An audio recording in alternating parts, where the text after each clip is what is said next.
Sorry we're a little late, but things happen. And thankfully, you are all waiting for me to turn on the machine. And one thing I've learned about podcasting and running a show, it's about consistency and good consistency. A lot of news is happening around the world. A lot of festivals are going on right now. I will be going out to tour in July overseas, and I'll be mentioning dates shortly as to where I'm going to be and all that fun stuff. But I want to explain a little something about True House Stories. We'll be in July, third year coming into this, 3 years. Okay. And it's been remarkable to get all these stories in electronic music and dance. Also, I want to make sure everybody realizes this most important part about when we say True House Stories and house. The reason why this was started wasn't considered just a house music show, even though I make house music, disco, and all that stuff, and had many great house performers and artists and DJs and programmers and promoters and tell and share their stories with us. I decided the reason why it was called True House, this is the most important part, is because when we started, we were working in a isolated COVID environment. Okay. And the way to bring people entertainment was, let's go knock on their home door, knock, knock, knock, invite them in. And through this show, we've been able to get so many wonderful guests, big, huge guests, some underground guests, some guests that maybe you didn't really know, but man, what a great story afterwards.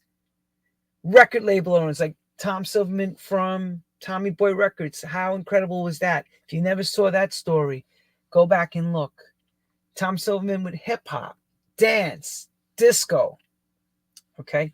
And the reason why I'm explaining this is because I wanted to take the show to another direction.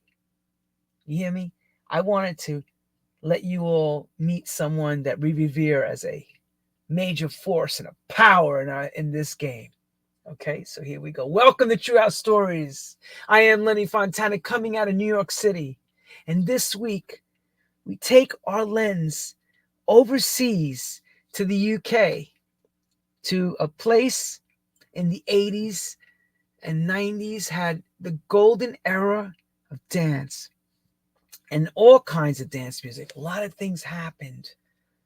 A lot of things were going on. Revolt against the Queen, a backlash. You know, you had things where you had massive raves going on. And none of this stuff was, a lot of it wasn't legitimate, meaning things just popped up. Raves just happened, you know, and all kinds of crazy things were developing. Music styles came out of that organic force called raving. In the UK, that was a lifestyle. People would call a phone number to find out where the rave was. Imagine that back then, because there was no social media, okay, at that time. Social media was word of mouth. People spread the word through record shops and stuff like that. And people were saying, hey, you know what? I went to this great gaff the other day that had a fantastic party and it was full on. And I saw these DJs. They didn't even realize the name of the DJs yet. They didn't even realize the movement they were getting involved in. They didn't even realize they were creating history. Right. You're living in the history because you're making the history. At the time when you're living in it, you don't think it's historic. You just think it's just the way everybody's doing this. But not everybody was doing it.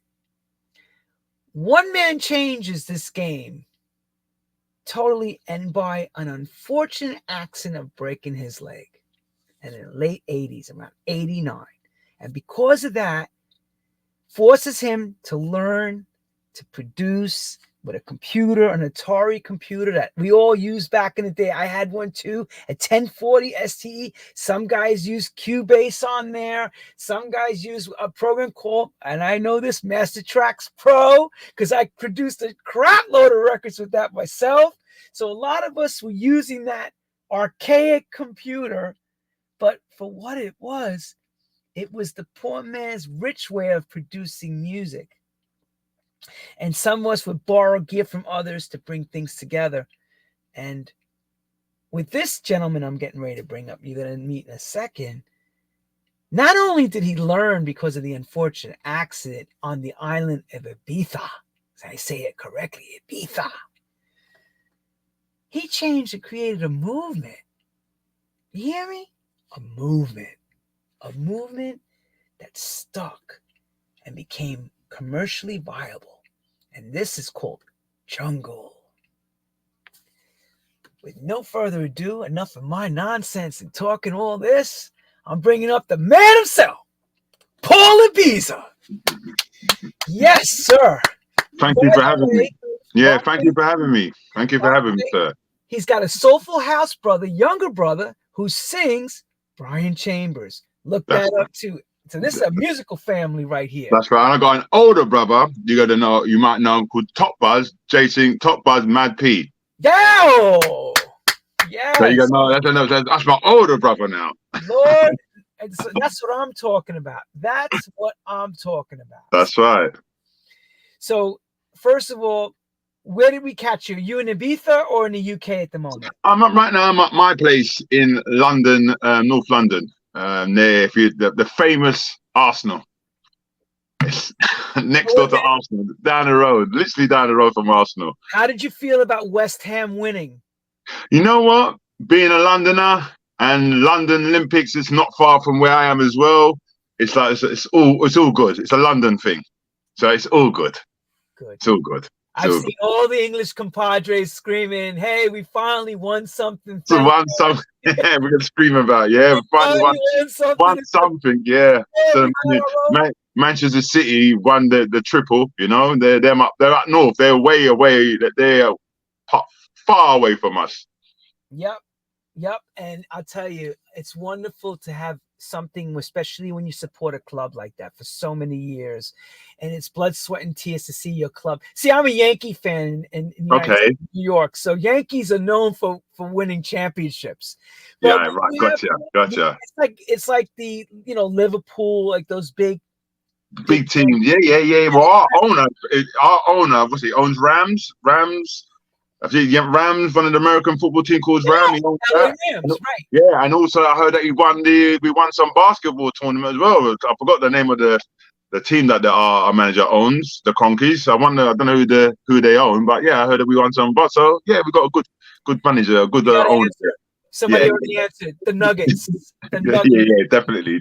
Spend some money our way. That's it. So before, I know you got a lot to say. Okay. We want to get right into it because you got a lot to tell us about your life, and it's really cool to hear this from you, especially how this all came together.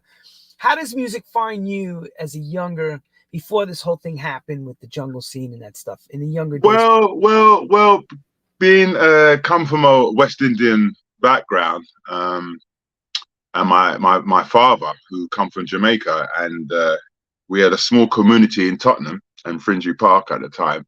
And my dad had a sound system, so that's where the music sort of bled into the family, I suppose, true to the old man. I mean, my father, who had a sound system called Billy the Clown. So that's where I got my music influence through my father. Okay. So from there, I guess you're in, would you call middle school and high school years? Okay, well that was the early part, because my dad, again, going back to my father, we had back in London in the early days, in the early 60s, it could be in the early 50s too, because I was born in 65, so it could be in the 50s when my dad was actually doing his thing. I met my mum. There was running a thing called blues dance. I don't know if you heard of a thing called blues. Blues dance is an Irish drink. That I found out the name blues dance is an Irish illegal drinking den. Oh, really? Okay. Yeah, I yeah. That's where that terminology came from. I.e., you know, that we call it shebeen. Some people call it shebeen. Some call it blues dance. But when in London, that's how the black community was earning their money at that particular time, putting on their own events, our So own parties at that your particular accent, time. your accent, of course, I can hear the London accent, but I That's also right. hear the Caribbean accent. Will you Yeah, well, actually, I'm from Jamaica. I'm a Jamaican. I'm Jamaican, born in England, but raised by my grandparents. because you got that eerie sound, eerie. Yeah, I got that London sound because I'm a Londoner. Also, I got that Jamaican sound. Still hear the Jamaican eerie sound mixed with it. Yeah, man. Idea. Sit there, sit there, idea, man. For But I that, don't, of for that. course, I don't use it. But yeah, it did it. It did it. It did it. It did it. Yeah, Okay, so you're guilty as charged. I caught it. Okay. yeah, you caught it. You caught me. I'm guilty. I'm guilty. And the I'm only way I guilty. can tell you is because how I know that is because I've been going so long to England and especially London. You know, east, west, north, and south. Yeah, yeah, The yeah, yeah, yeah, difference, the yeah, yeah. culture. Well, North London, where I'm based in North Tottenham. You might have heard of Tottenham. Yep. So we're on the north side. You got South London, that's Brixton, and so you know these are the two black areas. Brixton, or if you come over north, you'd be in Tottenham, or you might go East London, like you were West Ham are. So this is a sort of north or south. That's it. That's it. There ain't no more. There ain't no. Well, you got West London, of course. You got the Grove, Ladbroke Grove, the Notting Hill Carnival, as you all know, the biggest European party, and then also you got what else? West. No, that's it. That's it. That's it. That's it. East London, North, South, and West. That's it. That's it. Awesome. Four. Okay, so now I understand that you guys were gin running. Some, Yes. yeah. Yeah. So at that time, when your mom and dad were doing that, was alcohol illegal at all, or was it? Well, it was. That's how we. That's how the. I mean, you understand when we came from the Caribbean at that particular time, there was no clubs for us. There was no black clubs as such playing black music. So you had to do your own entertainment. You had to organize your own sort of parties. And that's what my father did, and that's what my grandfather did as well. They actually organized their own coach trips to a place called Margate, organized their own for the black community, because when we first came here at that particular time, we had problems like no Irish. I remember we had to rent homes or find a house to live when they first come here, and it was dark and gloomy, according to what my parents are saying, dark and gloomy, and Right. there was no Irish, no blacks, and that's how they have to sort of come a close knit. So North London had its knit, and so did South London. Brixton had its sort of close knit. So we kept it tight, and Big that's how these difference. parties came about. And I always say that's such an important thing because the reason why things worked in New York so well is Right, because you had a melting pot of different cultures. right, And right, right, I hate it when it's one way because it's kind of right, right. boring. Well, it was one way. It was one way. England was, because they made it that way. They Yeah, they, they made it clear as plain as day. Like, we don't want to mix with you. We don't like you. So we need to stay over here, keep ourselves to ourselves, and they will stay over there, keep themselves over there. It's the music, the imports, what start coming from your neck of the woods, start coming over. And then we start hearing black music from a different source. I remember I was just hearing reggae, and reggae. Nothing but reggae in my household. There was no other music played in my house until I started going to school. And obviously, you're growing up now, I don't want to hear no more reggae. I've heard it all right through. I'm not, as we, there's a word we use. I'm not dissing my culture because that's me. no, of course not. I've grown up that. But I just wanted something different at the time. And I'm a dancing sort of person. So I like to listen to other music. And then I started hearing soul music and things coming from America, like the "I'm Proud to Be Black," and this soul revolution started coming over from New York, and that's what James Brown. So I discovered James Brown because remember there was no telly. I discovered James Brown, the funk, and yeah, man, this is us, man, this is us. And I got into it. I didn't get into hip hop for some reason, but I got into the funk, but I didn't Yeah, get into the hip hop. so you can actually relate because it's actually you could say one of us Yes. doing this. You know, Yes, one of yeah. Of course. You got to remember, Cassius Clay or Ahmed Ali at the time. We looked at him as an idol. Pele at the time, because you understand over here was racist. A lot of people don't realize England was very, very, very racist. Let's be blunt to the point. But we had to work with it. And so obviously when we saw, when we first had a telly in our house, a black and white telly, first black person we saw was Ahmed Ali as a boxer, and then we saw Pele as a footballer. So we sort of got drawn to these characters of if you understand what I'm saying. So we felt it'd be good. And then when the music came along, because we always had Bob Marley and other bits and pieces, but when James Brown came along and that funky and that different sort of soul music, we said, yeah, man, this is good, man. I like this, and that's what got me into the soul music. No, and that's important. You know, I tell yeah, of course, very important, very cool. Those are idols that gave you strength, gave you hope. Yes, that's right. That's right. The thing that we can break out of this. Yes, this grey pot. Yeah. I believe so. And so when this soul music came along and we started venturing out, going to these parties and seeing how other people live, and it broke down bad, because not only us were going to these soul parties, white people was going to the soul parties. So we're seeing whites and we're seeing blacks under one roof. Never seen it before. Only time I saw that it was at school.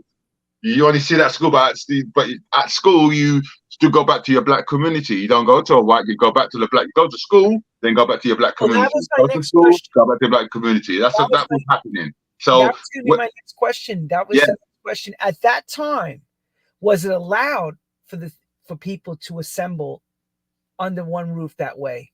That's right.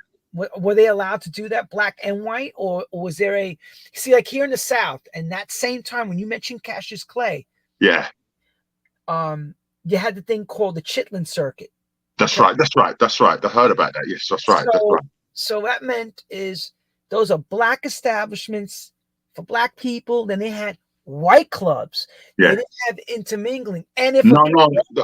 What's happening when it comes to R.I.P. to George Power. R.I.P. to George Power. George Power. Remember, there was, like I said, there was a lot of reggae music, but when the black soul music came along, it was only little places here and there you hear it, but you never heard it in the big clubs. You never heard it in big clubs. You only heard it on, I don't know, someone's cassette. Not a radio at the time, mainly a cassette being played, or someone brought the stuff from America on a cassette. We hear it for the first time and go, bloody, it's wicked. And go to a shop here, the imports. Someone got a couple of imports coming in, and you go, what's this? You go, oh, this is James Brown. That was it. George Power, rest his soul, the founder of Kiss FM. Right. He's the founder of Kiss FM. He's the one that brought Paul Anderson as well. He's the one that knows Bobby and Steve. He's the one that knows Tony. He's the main man. He brought black music into the West End. He was the first black club to play black music in the Wicked, called Crackers. And that's when a lot of the blacks now said, we got a club in the West End. But you know the funny thing about that club, you only done it in the daytime. It was never at night, that evening time. So half of it would go to school or half of it was at work. So we used to sneak off at work or sneak out the door or from school, don't go to school, and go to this club. I was too young. I was for the older generation. I was too young then. I was still like infant school. I couldn't even leave then. So I'm talking about the next generation above me.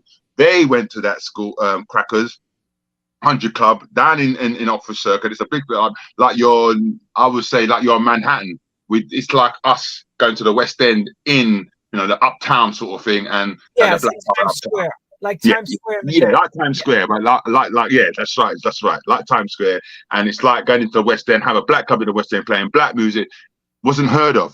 It was not heard of. So when we went there and it's everybody getting mixed, black men and white girls or whatever, all having fun and everything, it was like it broke down barriers, broke down enough barriers. Let me clarify. George Power was a white dude. I remember. Yes, he was. It was actually a Greek guy. Actually Greek.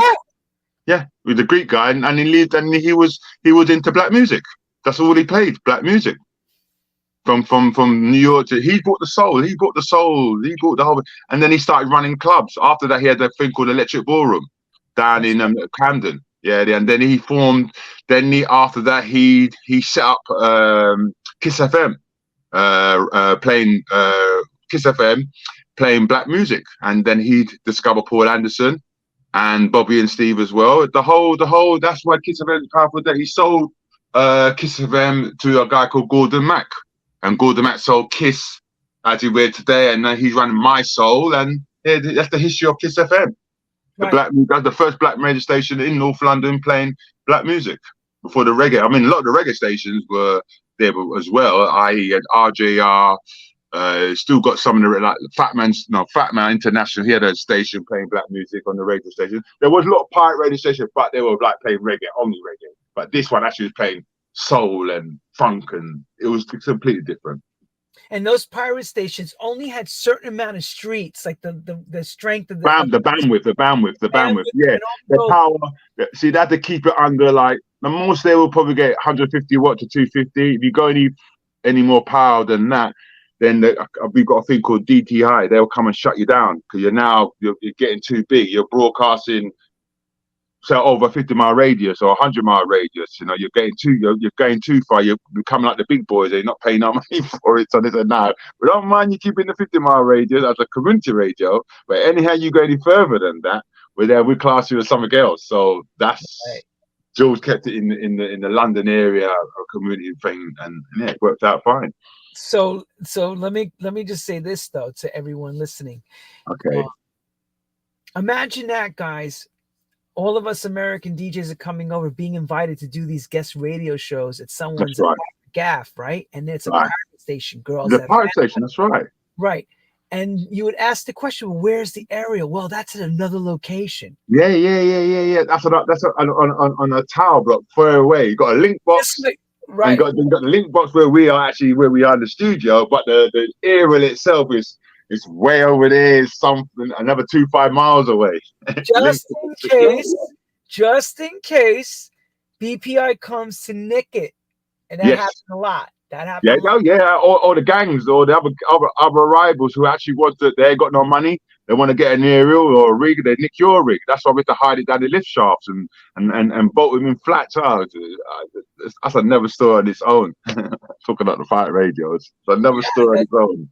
But we have to touch on it because it all yes, you have to. It plays a big part. It all falls into where the pirate radios played a big part because it was the pirate radios that drive the whole rave scene, the rave culture, the rave. We're gonna lead into that because at the early part, like I said, in the early 80s, and it was all the soul radios. All the pirate radio was soul. There was black radios, but there was soul radio. There was no acid house part. There was nothing. It was just strictly soul music being played on the pirate radio. Like Steve Walsh. Have you heard of Steve Walsh, Tony Blackburn, Frogger? These are the soul DJs. Yeah, I remember Tony Blackburn. They went to America, bringing the soul music from Chicago, put all that American stuff over, and that's how we got to hear it. Because we didn't know. And then Luxembourg. Remember that? I don't know if you heard about radio station on the sea. On the sea, they were on the sea. They were the first sort of legal, but not legal, but really powerful, playing black music on the sea. They had it on the sea and they couldn't get radio because they were out there on the sea. Luxembourg broadcasting the whole of Europe, basically. And but I remember it back in the day. So that was a good thing. So they got raided because black music was now being heard, and more people wanted to hear more of this soul stuff, more of this black music. Wanted to hear it, wanted to hear more of it, and it just grew. So not only just London, it moved to Manchester, Birmingham. It just spread like wildfire out of the early 80s, soul music, and that was a good time. I was young myself, just learning the trade at the time. I was very, very, very, very, very, very young. So I was just learning the whole coming out of reggae, going into soul, it's a complete new ball game. Right, and okay, so give us the landscape. Right. Who do you learn this art from? Well, I tell you what it is. It's a mixture of my dad and a mixture of George, because I learned the soul thing, how the soul thing operate. Because not only did I just go there, party or dance, I started to know the security, started to get to know George, started to hang around more. I didn't get involved in actually dancing. I more got involved with the business side of things. So I was like helping George getting pirate, finding. He said, "Paul, can you get me any sort of like flats so we can have the studio in?" So I had to go and being a young guy in North London. Yeah, I got a place you can put the studio in, and then you need people to climb up on the roof. So you need to go up and climb up the roof and set up the radio station. So we were doing all the donkey work because George was a big man. I'm not doing none of that. So we would do all the donkey work because we were fascinated by it all, and it was something that we was learning. So yeah, I done a lot of learn my trade through George and through my dad. And saying that, I done my first party at 14, youth club. Okay. Right, with my mum and dad. I didn't know what. I said, look, this soul thing, Dad. My dad's goes, but Dad, what's this soul thing all about? Yeah, soul better than you doing your reggae dance. You keep doing your reggae dance, Dad. I'm gonna show you how this soul dance. I had this a sound system called Soul to Soul. No, not Soul to Soul. We Love Soul back in the days, and no, Soul Shuttle. That was the name of the sound. Soul Shuttle, and then we hired them from my youth club. Had him in there, and we packed it out. My mum was round the bar, and my dad was the doorman. And I done that when I was 14. A family affair. Yeah. It was a family affair. It was. And my dad taught me everything, because what he did, he showed me his drinks, man, where he got the drinks from. So I went to my dad, got the drinks, and he showed me that. And then that's how I grew up with that at 14, 15, 16. When I left, when I got to like 70, I left school early. I didn't care. I just left school early. I didn't do no exams. I went, I'm not doing no exams. I just left. Because I see this thing happening, this movement of making music and making money from these things. So I'm taking my dad's blues dance to now a thing called house parties. Now we're getting houses now and convert them into parties, painting them black, putting lights in them, and converting these blues dance houses, still the same house, but now it's a soul party house. Still they're playing reggae, but now we're playing soul. So you converted the houses and made them into basically disco. Yeah, that's where the word. What I mean, yeah, that's right. Turn into, but better than the blues dance, bit more uptown sort of thing. Painting them black sometimes, put a bit of lights in there. We do a little bit, we jazz up the house a bit. Not like just go in there and put a big sound system in there. We got on with it. Just got on with it. Did you ever have problems from the council, the police in those areas? Well, that didn't happen to that. That didn't happen to us I mean, we got away with murders and being in London. Yeah, they didn't really bother us, especially in the ghetto. They never came, we didn't get raided, never been raided. Police never come. They come, have a good, they see all of us, there's too many of us. They'll say, have a good night, and they'll go about their business. It's only when they realised what we was doing that the council came up with this new law to compensate our sound systems, or that they can stop the sound. But that was that only came later on down the line. We still can have house parties to this day, so it wasn't really a problem. To be honest with you, it went on. It wasn't a problem.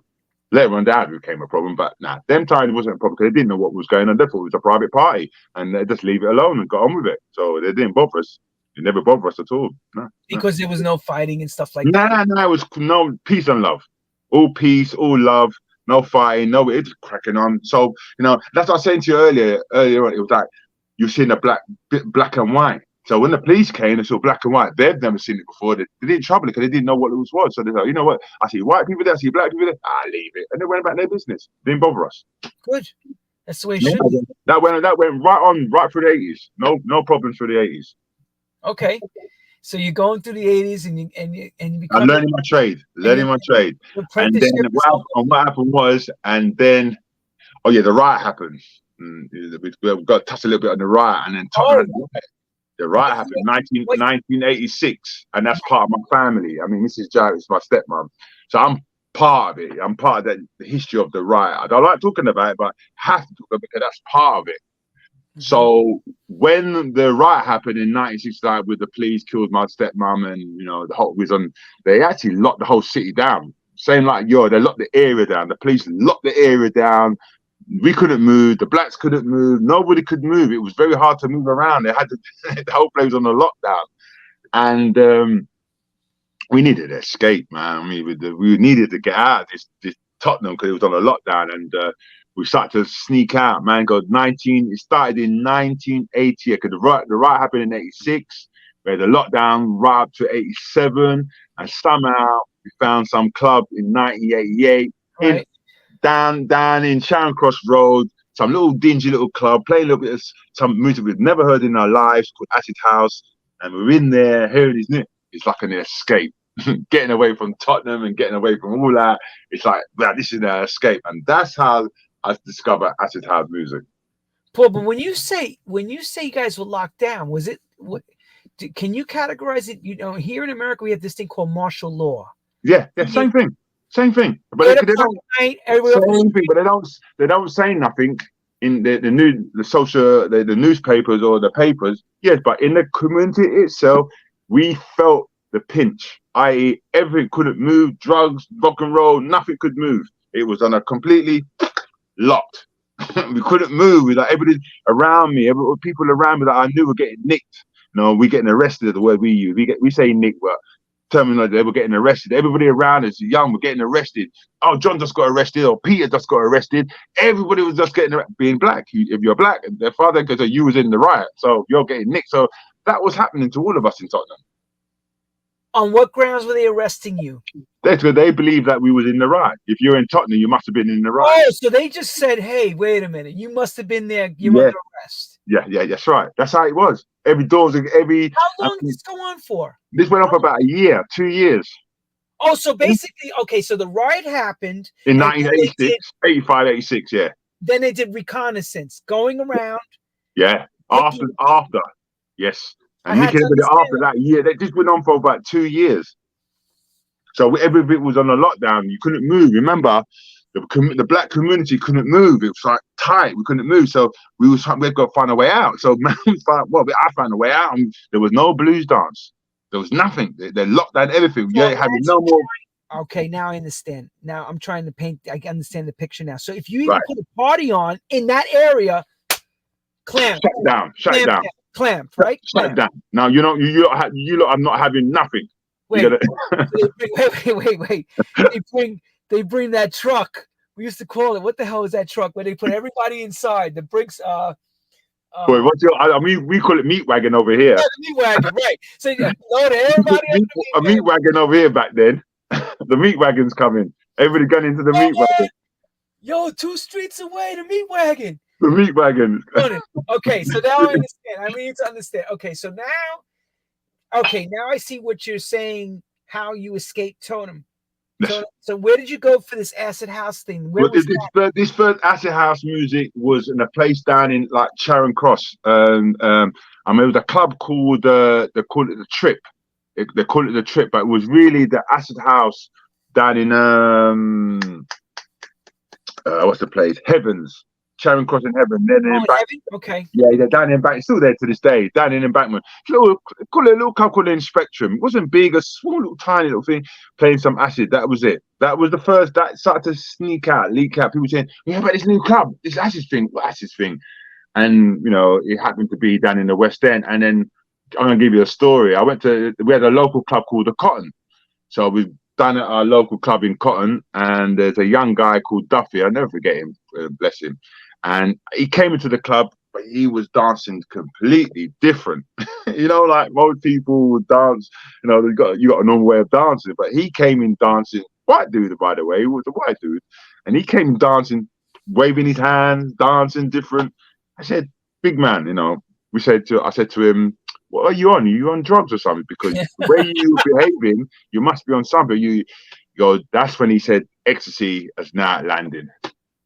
He goes, "What are you talking about, ecstasy? What are you talking about?" "Oh, ecstasy, man. This new drug called ecstasy." What the hell are you talking about? Yeah, right, exactly, because nobody knew what that was yet. That's right. Who knew what ecstasy was? So when he went ecstasy and everybody was still snorting, snorting Charlie or drinking champagne or drinking or smoking marijuana. But that's as far as it went. But when he came with ecstasy and he's saying, "Yeah, this is a new drug, you dance for 8 hours and blah blah blah blah blah."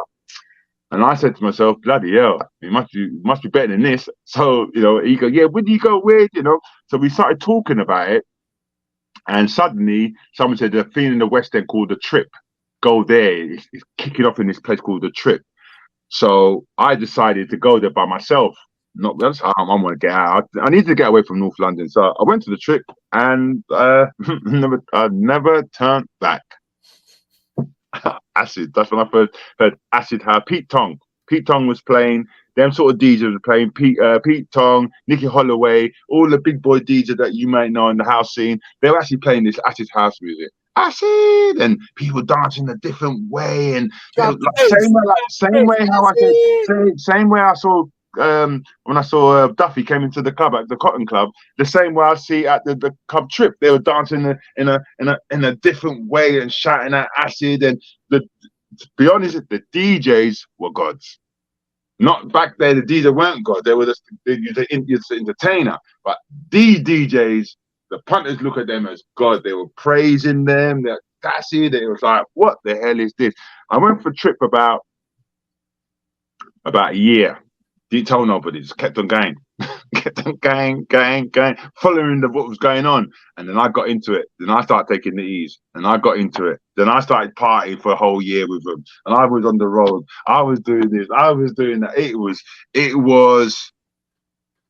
an eye-opening. And not only that, it made me mingle. Because remember, I come from Tottenham. We hardly mingled. So I really did mingle with a lot of white people more than anything. I mingled, went here, done this, done that, went party, done motorways, did this, that. You see this rave? You see, I'm gonna explain something to you now. You said something earlier, the rave. We brought the rave, the name rave into the game because they used to call all night parties. Right. There was not called rave, they were called all night parties. It's when the black boys, or like me myself, a guy called Jarvis, a guy called these are the guys that you don't know. A guy called Jarvis, a guy called Dave Roberts, Wayne Anthony, who done the book of 80. Get his book, a very good book, Genesis of 88 or Summer of 88. These are the black guys who were above me, slightly above me. They were on it from a long time and changed the name. Yeah, we're going raving. What raving? What rave? And then that's when the rave. Right. What is that word? Everybody say rave. Rave. It came into, but it came from the Caribbean. The rave came from the Caribbean. So my mum used to say when she came. My dad used to say these things, and they didn't come from. I didn't learn that from. I never learned that from the streets. I learned it in my own household. My mum said, "I'm going raving tonight with Dad," and I'm about 7, 8. So I've heard it. It was a community. It's from the black community, and somehow it spilled over into the rave game. And we don't call the blacks don't call it raves anymore. We call it now dancehall. They changed the name. The name completely changed from rave to dancehall. So yeah, that's when the blacks got into the rave game, or the acid house game, and changed the name to rave. Interested. That's very interesting. Now, here's what I'm going to ask this question, because I heard the little blue pill E. The little blue pill. Yeah. That must have changed you to make you, because people understand what's involved with E. There's a thing called truth serum involved. Is there? Yeah. Okay. Yeah, because it was developed by the government. Mm-hmm. I don't know if it was the U.S. government for World War II, but they were using something like that to bring out truth. Mm-hmm. It got brought up, like how they. Yeah, but it backfired. Exactly. Yeah. So the experience of you taking this E opens up your senses in many different ways. Of course, it did. Physical listening, your vision of how you're seeing everyone. Yes, right. That's right. Okay, so you're seeing it from a different perspective now. It's kind of like the colors, and they say you take acid. The colors look. Yep. Because like I said, I raved consistently every weekend for maybe a year and a half out partying. Didn't do nothing but party, rave, because I was so intrigued by the music. Because all this music I was hearing, it wasn't soul. It was like, now I found out it was Chicago house music, Detroit, electro. It was all coming from America. Nothing was coming from the even though it had the Balearic beat, but that came down later on. But the early house music, the acid house, all come from America. That's where it all stems from, right? And then one afternoon, or when I got into it and I started to realize, I want to be a DJ Static, I went to my local record shop in Harringay here. And the guy called Chris Simon, owned by a guy called Nicky Power. And they were in the shop. And I said, listen, I'm going every weekend, guys, and I'm hearing this new music. Have you got it? Because they were soul boys at the time. Well, you got this? the first tune he put on was an acid house track. But that's it. That's the tune. And he kept on playing it. That's the one I'm hearing in the clubs. That's the one I'm hearing. I had a stack of records about that big, right, in the shop, about £400 worth, and that's not heard of. I went, here's the £400. Bought the whole tune, went home, and started playing it. Right, and I had a little party in my own house. Because when you're on this drug, it's like the drugs don't come out of the system. It's like you're still on. Even if you took it a weekend, it's still in your system. So we had parties in the house midweek. That's what I'm trying to tell people. This is what I'm trying to explain to people. It doesn't end on the weekend. It's like it doesn't end. It just doesn't end. It's like from No, weekend to weekend, you keep it going. doesn't end. Or it's like you just get your top up for the weekend. You just go and get your top up weekend, but the whole week you're living that lifestyle. Phone calling, Yeah, you're talking to doing your thing. everybody. You're doing your Yo, you thing. That's hanging? right. What are you doing? Hey, did you? That's right. That's right. I literally lived that lifestyle, partying every weekend, buying records, and that's how I got to know all the tunes. I knew all the records. I knew all the labels where they will come from. I still got the tunes to this day, and that went on for about a year. That went on about a year. Me raving, and then one day I said I could do this. I remember I came out doing house parties and blues dance. To me, this is easy. So I went and saw a friend of mine. Well, I went and saw a guy called It's called not Car Cox. Like Cox Sound. It was in Kentish Town in North London where we are. He, the disco man, had all the lights, had all the smoke machines, he had all the lasers and everything. But I didn't know he was there all these years. I never knew he was hiding in Kentish Town. That's what he done. And some guy introduced me to him. He goes, I know what you want. You need this, you need that, you need this. He's got everything, He's got the smoke machine, he's got the strobe lights, he's got everything. I goes, yeah, man, I've been doing this for years. Some black guy he's been doing his soul thing for years. So I found a warehouse, and that was it. I never turned back. Got the warehouse, stripped out the warehouse, got some banners in there. And the reason why I done that because of a rave called Genesis and Sunset. There was a rave. These boys, like I said, they're older boys, are older. I mean, Sunset, Sunrise, and Genesis. They were the first black guys putting on these acid house parties. I used to follow them. They're the ones I used to go raving with. Like Dave used to be, Paul, when you're ready, I help you when you're ready to put one on. So I've learned a lot from Dave Roberts and Wayne Anthony, because they were the first boys putting on these big parties in London until they went to the fields. They brought it to the field. They're the first posters to bring the raves to the fields. And before anybody, these are the pioneers. And I was what I was doing was just seeing them doing it. I can do it, and I was emulating them. And I teamed up with a guy called Phil Higgins.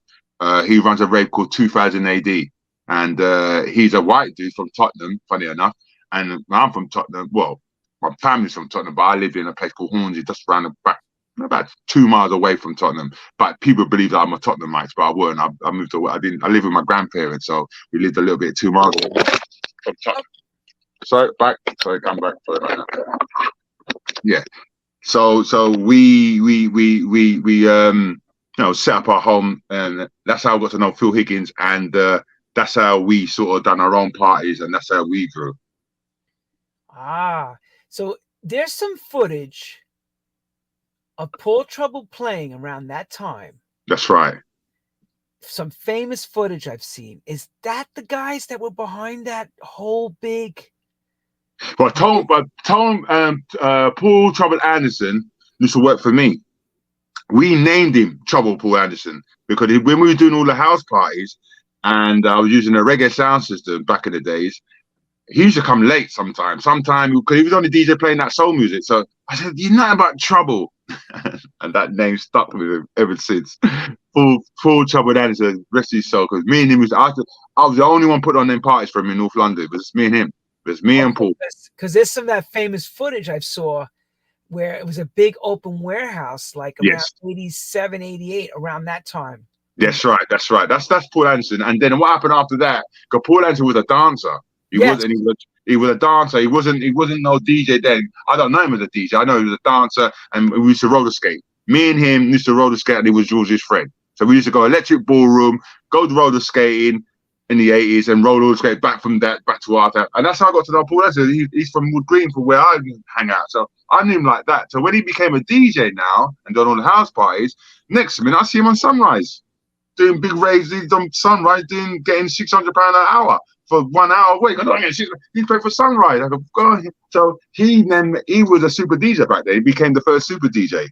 Yes. Who actually became the first super DJ? Yeah, first super DJ would get £600 an hour. That time was unheard of. Right. £50, £30, but not £600. When I first met him, I'll never forget this. Right. Hearing him play, I swore he played like an American. Yeah. all the American music. Yeah, yeah, Had yeah, yeah, moves.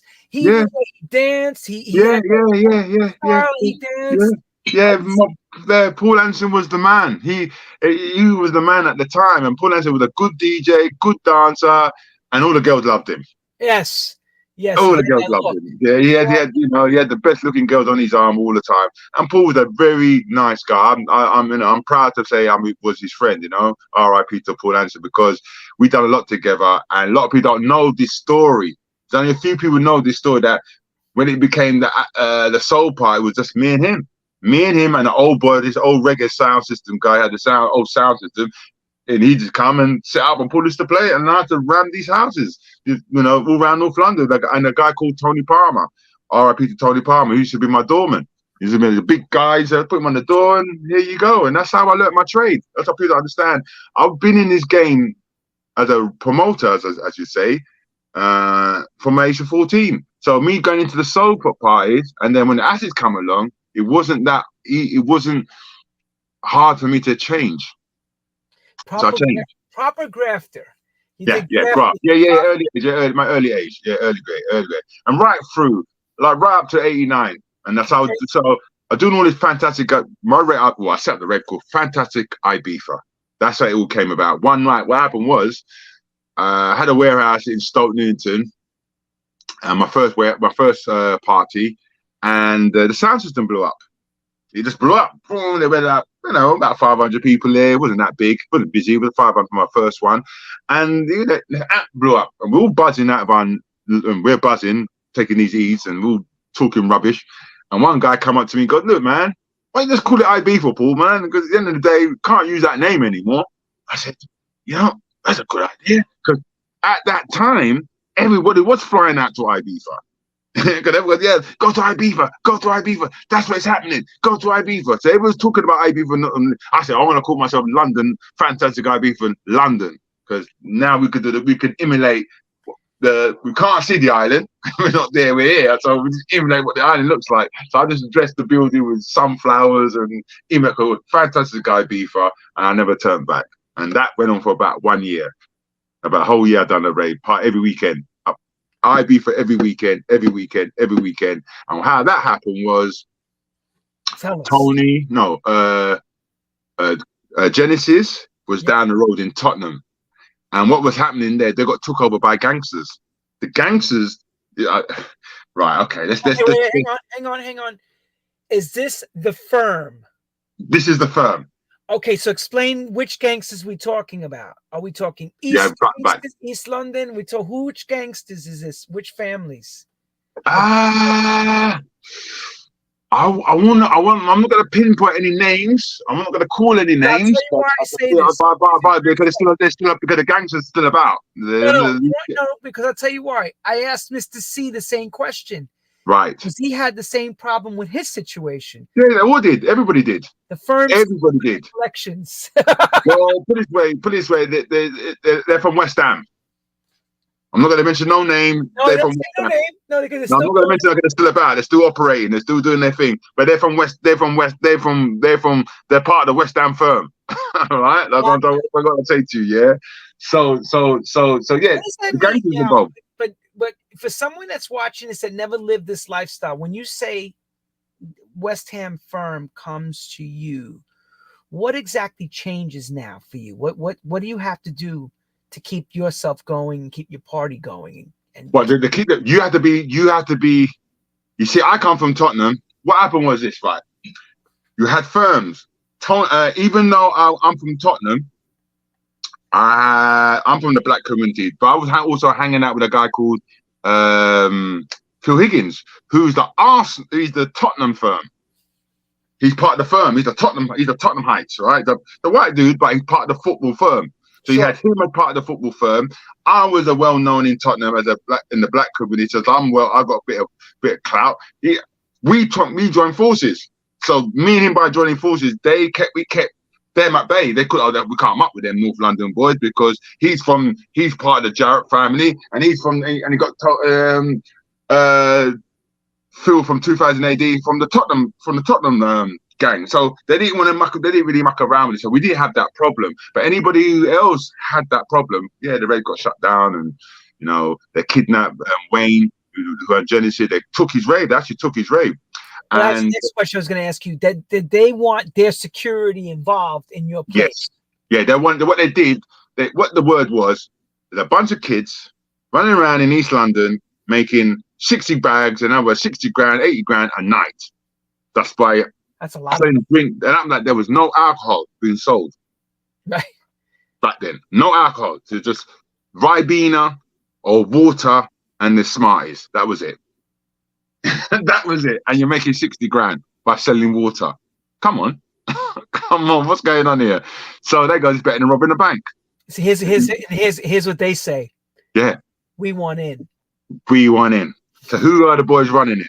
So Tony, Sunrise, the guy called Tony, a rich kid coming in East London. So you're not from around here, boy. So you're going to be the first one. You're not from around here. So he was the first one, got tackled.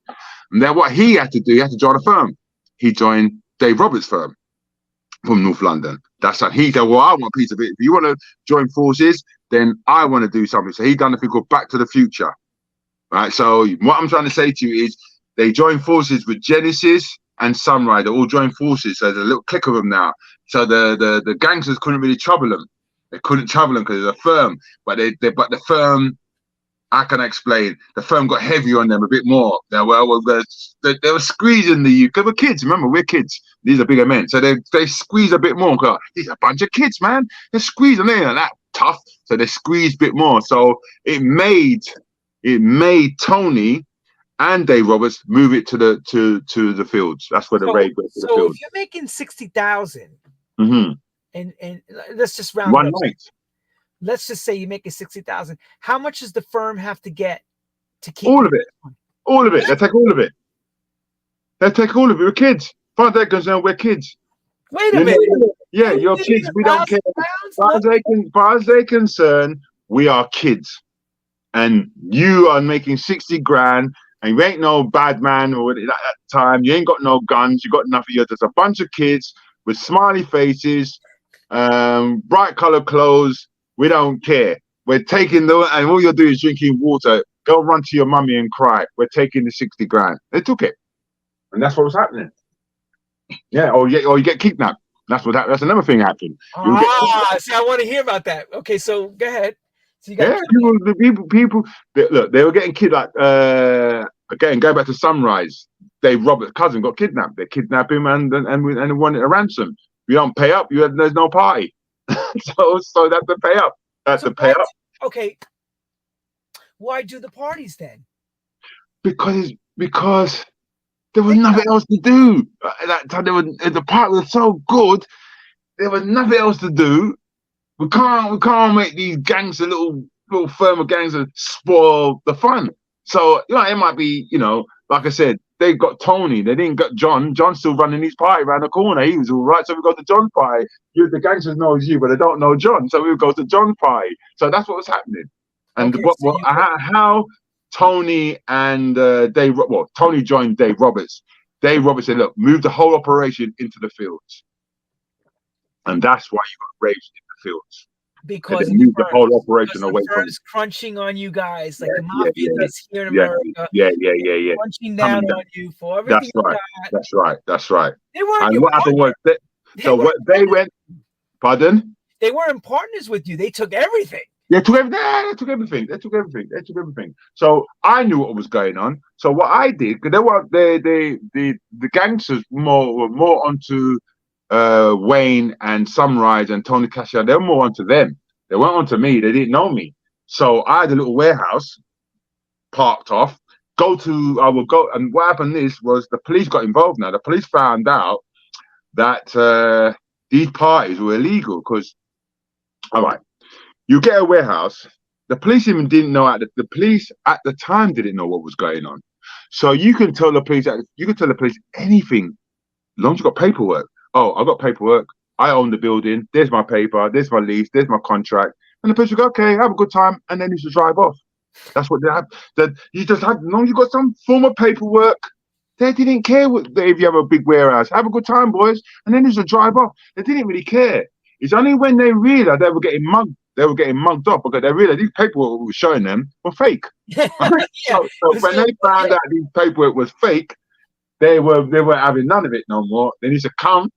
They used to what they did. They realized that the gangsters were involved.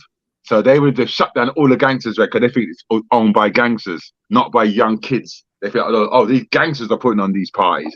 So every time the party was put on in Sunrise's name, they would shut it down. I knew that was happening. So you have 1,000 or 2,000 kids turning up to this rave, and the police will shut it all down. Where are they going to go? There's 2,000 kids in walking. What are we going to do? So I will be there with a microphone. I know where the next party is. Follow me. Follow me. And the convoy of cars will follow me to the next party. I go there and I'll drive all to my party and pack up my warehouse and I'll be going, yeah, and I'll have a party. It was that's how we started. That's how I grew. And I've done it again. And now everyone was following me for that weekend. Everywhere I put a party on, my place was packed solid. Packed solid. So we got the history now of how this all broke out. Yeah, and look, I'm gonna give you the breakdown. There was only 3 parties. There was only 4 parties around that time in London. Yeah, Dave Roberts' party, that is Sunrise or Genesis. Then you have Rat Pack. Don't forget Elvis Allen, Rat Pack. He was doing parties as well. He was the first. I'm gonna have to say he was the first guy. It's a black guy anyway. MCing on the mic at an acid party. Never seen it in my life. I went to the acid party. He done it in a swimming pool in a place called Roseby Avenue, down in Islington, in a swimming pool. They emptied out the water, put the speakers around the side, and we go down into the swimming pool itself and party and rave in the swimming pool. It was an old derelict swimming pool, and he was the first party.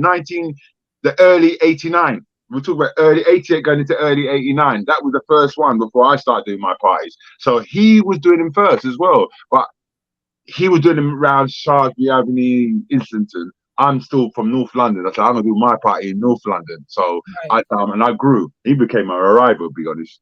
he became a problem in the end. Because we're now growing in North London because what was happening is I teamed up with a guy called, Phil Higgins.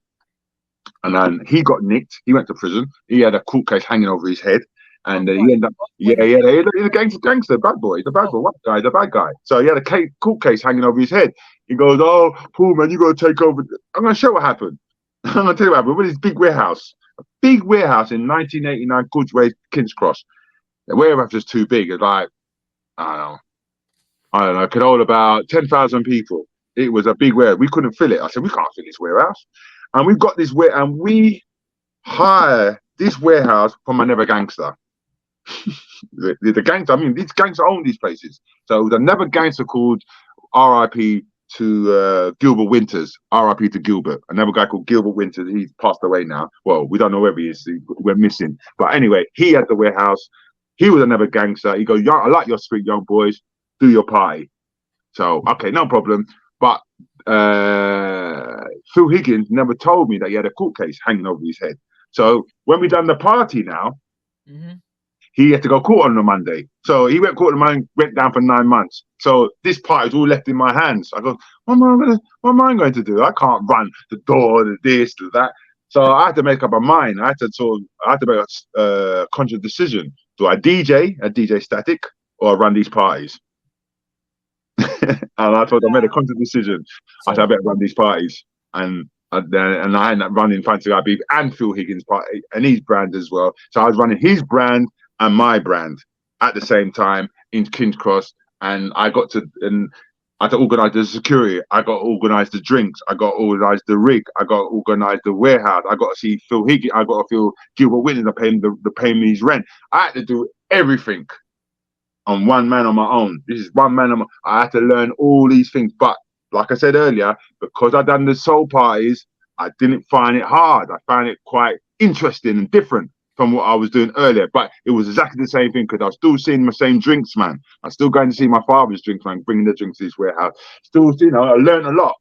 That's how Fantastic Ibiza grew, and we then run North London. Where we was the only one running the North London warehouse parties at the time because the gangsters couldn't trouble us. Let me see. Let me show that. I think this is right about the. Maybe it's well. I have some of your pictures. Let me Yes, show again. Like you should have a picture of me. Yeah, that's Jungle Splash. You got a picture of me and my brother somewhere along the line. Me and Patrick and a guy called Trevor. Yeah, they're the early ones. Yeah, these are the early acid house. This is Fantastic Ibiza. This guy here, the baseball hat. That's Darren Dean. Them two from Essex. They're DJs. That's his girlfriend at the time, and that's his friend at the time as well. And that's me there. That's me. That's me raving. I got it right. I got it right. Pre-Ibiza Records. This is still you doing raving, partying. Yeah, that's me. My early days. I'm sweating. Like raving hard. Me and my mate just raving. We ain't even putting on no party. We're just raving. Okay, so give me an idea. Give me an idea where we're going. So the success is going, and you're making buku cash. That's right. And then one.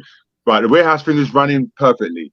And then one day, I was in Tottenham, in a warehouse in Tottenham.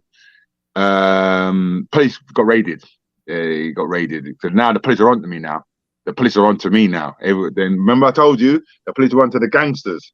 Now they left the gangsters alone because they weren't doing no more parties. Now they saw this new young spring chicken, Paul Ibiza. No, well, I don't know how that name came about, but Paul, you know, Paul. How that name came about. They called me Paul, and then what happened was they come to my house. The police. It goes, we know you're putting on them parties, Paul. At the time, they knew my name, Chambers. They go, Chambers. We know you're putting on them parties. I said, you can't come to my house and tell me what I can do or what I can't do. It's like cat and mouse. I had two lorries outside my house, right? Didn't know which one was full. One was a dummy one and one was all the gear. So they came to my house and said, I must not put on my parties. I said, no, I'm going to continue putting on my parties. You can't stop me from putting on my parties. So I used to drive back the lorry. I know they're watching me. Drive my lorry, but it was the dummy lorry I used to drive. Just to drive my dummy lorry and bring him somewhere completely away from the way I'm doing my party and tell my boys. So that's a decoy. The decoy. It was a decoy. It was literally a decoy. And that went on for about a year. Okay. And then one day they must have caught me in a warehouse and nicked me that night and go, you're nicked. Brought me to Edmonton police station, had me in there for a couple of hours, and then they threw me out. All right, they actually threw us all out. They go, you kids, you don't know what you're talking about. We were just talking rubbish. They didn't understand the word we were saying because we had a bag of ease, and we're in the cell. They never searched us. Going on and on and on and on. God, we had a party in the cell. We had a party. We had a party in the cell, and having a party in the cell. Time for the interview. We're all out of it. Don't know what we're talking. They threw us out. They go, get rid of them. They're a bunch of kids. They don't know what they're talking about. Throw us out the police station. And that today, I said to myself, to the girls, right, I'm not doing no more parties. Ibiza Records going to launch. Huh? What are you talking about, Ibiza Records? I go, yeah, Ibiza Records going to launch. But at the time, I was out of my head, and the girls didn't know what I was talking about. So that Monday or that week, I went Ibiza. Went to Ibiza. Went to Ibiza and party again and broke my leg. Broke my leg. Yeah, broke my leg. Right. Talked about that. Yeah, broke my leg in Ibiza. And then accident changes everything. Yeah, it changed everything because what happened is now I came back from Ibiza in September. I went out there, say June, and didn't come back to September. They had me out there in September. I stayed it's 2 months. Came back in September with a broken leg, full cast. And lying down in the bed, I was right, time to go studio. I don't know how I'm going to do this. How I'm going to go studio, I don't know what I'm doing. So a couple of friends, I've got a friend of mine who got a studio pool down in Edmonton. I said, no, but let's go around there. Can I go around there? He goes, yeah, no problem. Went round there. He had all the kit in his house. He had everything in his house. Everything. I said, okay, you can have a studio in your house. He had everything. I said, might be little, but he had everything there. All like bits and bobs and that. And I had all the records. But I bought all the records. So we started sampling and nicking bits from there, the 4/4, nicking the 4/4 beats from there, and nicking that from over there, and so piecing up this record. Don't know what I was doing. I was just going by what this guy was showing me. And we pieced up this record. I still got the record to this day, what I built. And I couldn't, done it. Where did I go with it? Where do I go with it? I don't know what to do with it. So I had to like, huh? Oh, what? I had to process. Now I've got to learn how to process this. So I phoned this guy. I phoned this man. I phoned this guy. I phoned my dad. Dad, where did you cut your dubs? And yo, Music House. Oh, what's Music House? Oh, yeah, he's down at Fringe Park. Go and see him. He'll tell him that I sent you. Oh, okay. Went down Fringe Park. I met a guy called Chris, and he goes, "Yeah, okay, yeah, okay, yeah. I'm moving offices right now. I'm not gonna be here. I'm gonna be in Holloway Road. So you no point me doing anything now. Let's go. Wait till I go to Holloway Road. So I have to wait till you get to Holloway Road. Set up. So he set up the thing on Holloway Road. He goes, "What's this?" I go, "Acid music, man." I said to Acid, man. That's how I was. Yeah, Acid, man. This is the new shit, man. This is the new stuff. He goes, "Mad music." He called it mad music at the time because it was mad music. So he cut the thing. Didn't argue. Cut the thing. No, it wasn't even him. It wasn't even him at first. It was JTS Keith. JTS. Have you heard of JTS? The Word Sound and Power, not Word. King Tub. They call him Jatubbies. He got a sound system called Jatubbies. And he's a white dude. They call him Jesus. He had a cutting plant in Broadway, Hackney. I went to him first and cut the dub. He never said nothing. He cut the thing, and all I saw is an old time turntable. Oh, everything was old wheels, old time lathe. Oh, everything was this old belt driven lathe. And I said, "What the hell is this? All antique stuff." And he goes, "Yeah, man. Yeah, you want to cut your dub?" I cut my dub, my first dub. But he was very topsy, very top ending. I said, "I don't really like the sound of this." So I found out about music. How much did it cost you to cut that plate, those lacquers?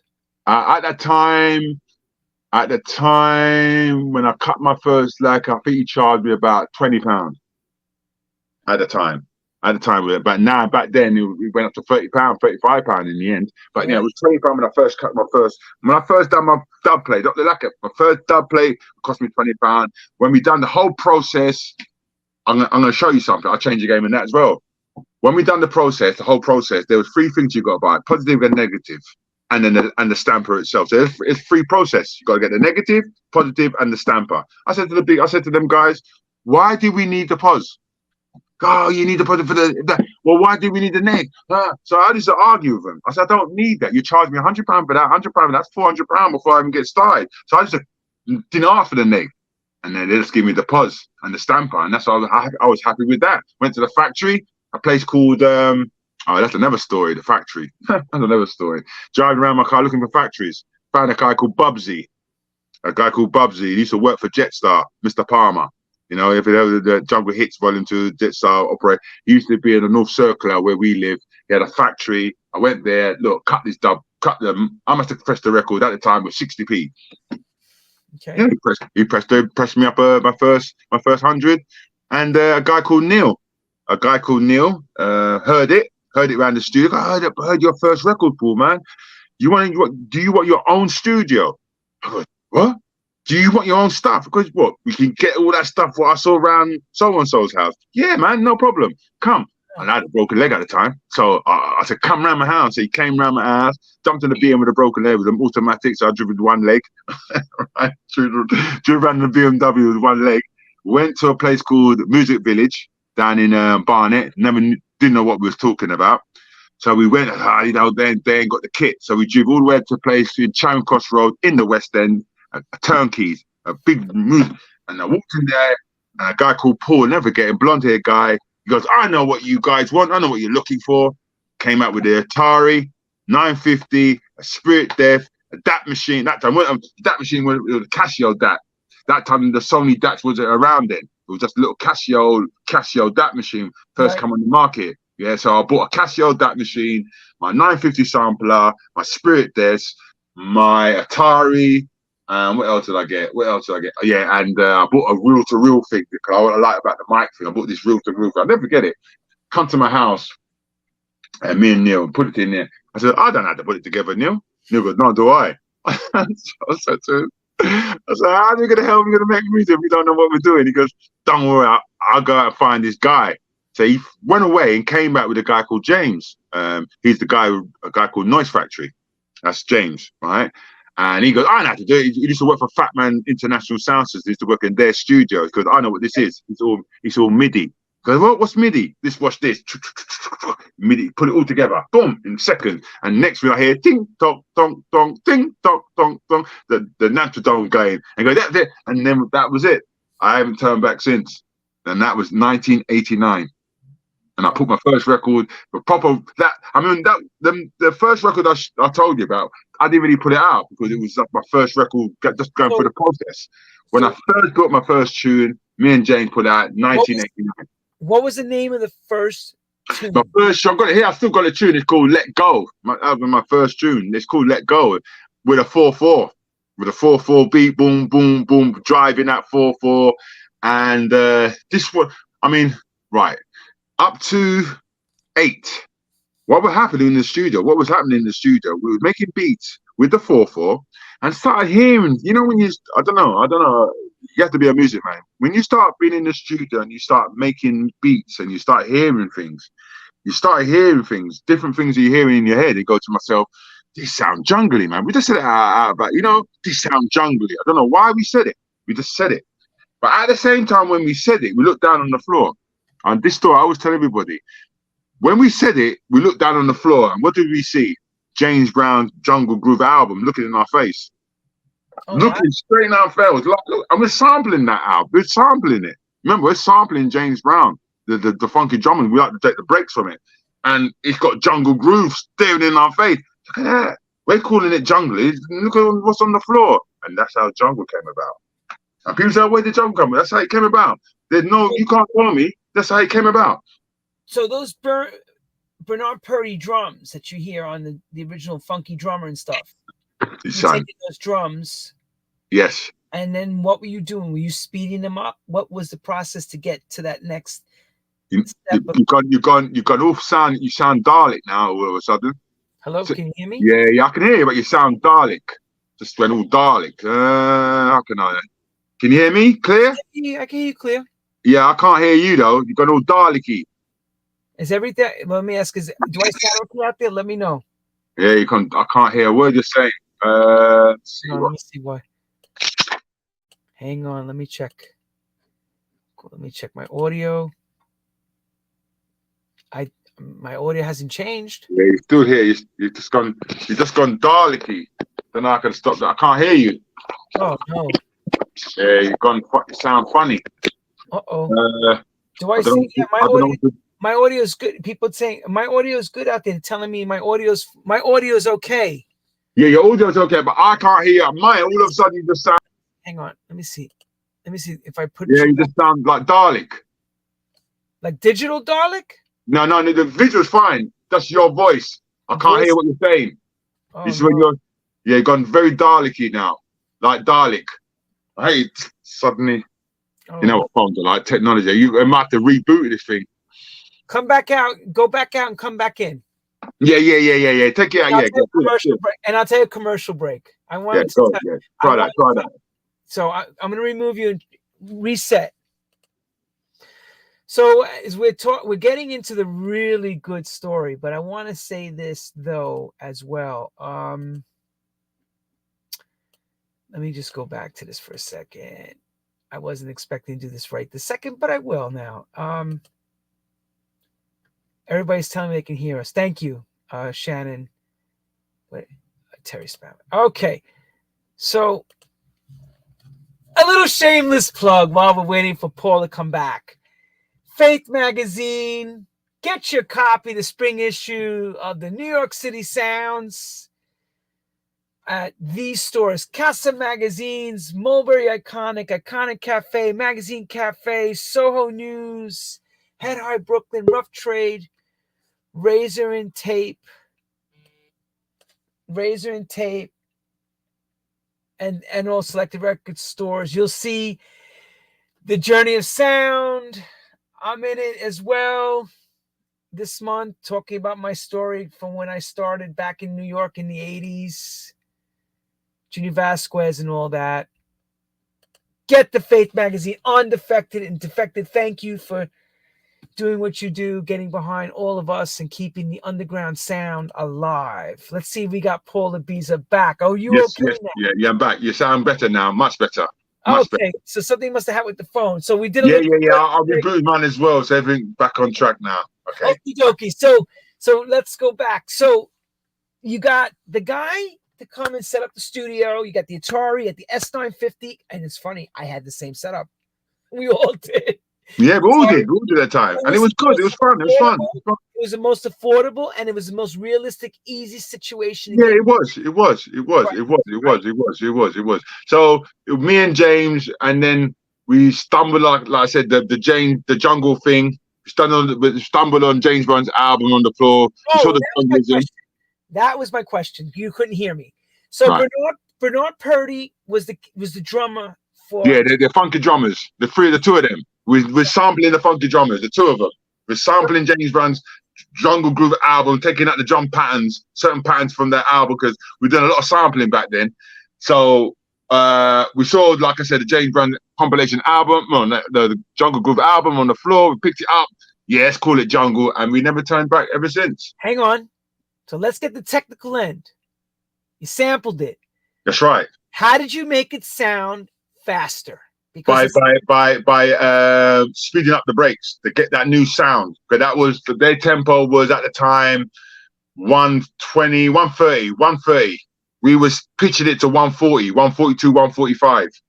We're notching it. And the more we kept notching it, the better the sound started to get. That's why it got to 150. And now the jungle tempo the real jungle tempo is between 65 and 60, and now you got the DMB market now was 70, 75. But the real jungle tempo is 60 to 65. So that's the real jungle tempo. What's the first jungle record officially that comes out? First one. What, on Ibiza? I said the first jungle tune that came out on Ibiza was Set Me Free, really. By James. That was, and we did that was the break. Set Me Free. It's in Mix Mag. It's in most mags. That was the early pioneer sound of the jungle. That's where people was learning their skills from the Ibiza, because we used to call it jungle back then. Paul, was anybody else outside of your crew doing the same thing at the same time, musically? Who was doing it? I would say. When I had my label, I'm gonna have to put it like this. When I had the label, there's only a few labels were making dance music, but I wouldn't say with the jungle music. No, I would say people like R.I.P. Real to Real. He's Real to Real is Forest Gate, he's Randall's people, and the underground. They were on it too. Them man, that little corner there from Forest Gate, the Randall, them lot, they're on it. Then you got Production House in Kilburn. They are on it as well. There's a few, and even down to Reinforce, even though they done Tom and Jerry. The early pioneer labels, that's Ibiza, and who would I say back then? No, I can't remember any more labels apart from that. Okay, so now let me ask the question about the nightclubbing scene. So you got the acid house thing still going on. That's right. And you're kind of the king of the game. In that particular year, because I'm bringing this new sound in, just mixing it up with hardcore. That's the question I'm going to ask. You're the first to do that, to bring in this new sound of That's right. Jungle. That's right. Because when I first done, no one knew what I was talking about. So what happened was, because I came from the rave scene, from doing acid house parties, I knew that we need to build a scene for the jungle scene to make the jungle scene work the same way as the acid houses work or the soul parties did work. I understood that because I'd done a lot of house parties then. So I knew, like for argument's sake, every scene has music. You've got to feed it with something. You've got to feed it with music, like reggae music. You've got to feed it with dance music. You've got to feed the scene with something. So I knew that I had to build a platform. I had to build a rave called Jungle, a jungle rave, to make people understand what I'm trying to achieve. And I knew that I had to do it's like an exhibition. I knew I had to do a jungle rave. So I'd done one in a bit earlier in its time, jungle techno rave down at Turkish Centre, Stoke Newton. Okay. That's what I done the first party with DJ Ron, Mad P, Mickey Finn, quite a few DJs. You got the flyer. You actually got the flyer there with the King of the Jungle with the lion on top of the thing. But that's not that one. Not that one. You got another one. That one there, right there. That one there. That one is 93. But the other one I've done before that was 92. Right. And that, yeah, see, this is the jungle techno. This is like the rocket all the way around. But that's the same fly in '93. I was the only one doing these things. These jungle That's techno. what I want you to clarify that. I want that clarified. You were the only. I was the only one doing it. There was no one doing these parties, no jungle techno raves. No one was doing them back then. Yeah, I was doing all this. These Fantastic Ibiza is my old record. This is 1989. So you remember, this is 90. This is old. Right? That's Fantastic Ibiza. I won't do that anymore. I started doing jungle raves. I changed the name from Ibiza to, I kept the name Ibiza. I kept it going with techno and jungle techno. I kept the whole thing going. This is my early raves of '89 when I moved into the 90s. I want everybody to know and understand, because again, this story has to be clear and concise at the timing, because this music, of course, we get later, Goldie, and you get all these. They came after. Goldie came afterwards. Goldie came in 1995. This is what I'm trying to explain to a lot of people. Jungle was built in 91 or in the 90s. It wasn't a 94 era. What happened is it was a build up to 94. It blew up in 94. But people don't understand that I was doing jungle raves from the 90s, 91, 92. I was pumping the music with it. I was the only one doing it at the time at the Rocket Holloway Road. So I was the only one doing it at the time. So and then I changed the name from Ibiza because I knew something was cooking. I knew that this whole thing was cooking. The sales of the record were selling really fast. I knew something was happening. How big were you selling? How many units were you selling of this new? I was selling so much units. I was selling like 10,000 units within 1 week. So I have a van. I was so independent by myself. I had no distribution. You ran around with a van, right? Yeah, I had a van, me and my van, 10,000. Sometimes I put 3,000, the van broke down. There was so much weight of the van. I had 30,000 records one night in the van from the factory, and it broke down. The clutch went. And the van was leaning to one side. That 30,000 records is heavy. Where am I going to move them? I parked them all in my BMW and went home with it. The car was scraping on the floor all the way to my house, about 5 6. I couldn't leave the van there with all that record. I just couldn't do it. It's too much money. And yeah, so from 91, from the 90s to 94, yes, I was the kingpin running at the time. I was doing jungle. Not before Goldie came. Goldie came afterwards. Yeah. You also provided me with a video. I want to show everybody back then speaking about this. He gave us a really cool clip. Check this out, everybody. Level. No one really look at the British culture and say, okay, Britain's got its own identification, but people ignore that and just use it as a dumping ground. Belgium had a lot of influence in the music industry in Britain, saying that they were running it for 2 years, just pumping out their stuff into Britain. And being a Londoner, I said to myself, I had enough of that sort of sound, the wrong direction, bringing us all into somewhere we don't know where we're going. So that's when Ibiza sort of came about. But it never actually happened like... It wasn't like all of a sudden it was a jungle club. Together and like all of a sudden there was 1,000 jungle records made. It didn't happen like that. It just crept in, and I think the way that it crept in was through Ibiza Records, Reinforced Records. To me, they were the two main people that was creeping. That Paul, definitely Ibiza Records was the first person that started creeping in. Reggae influence, sounds. And it worked.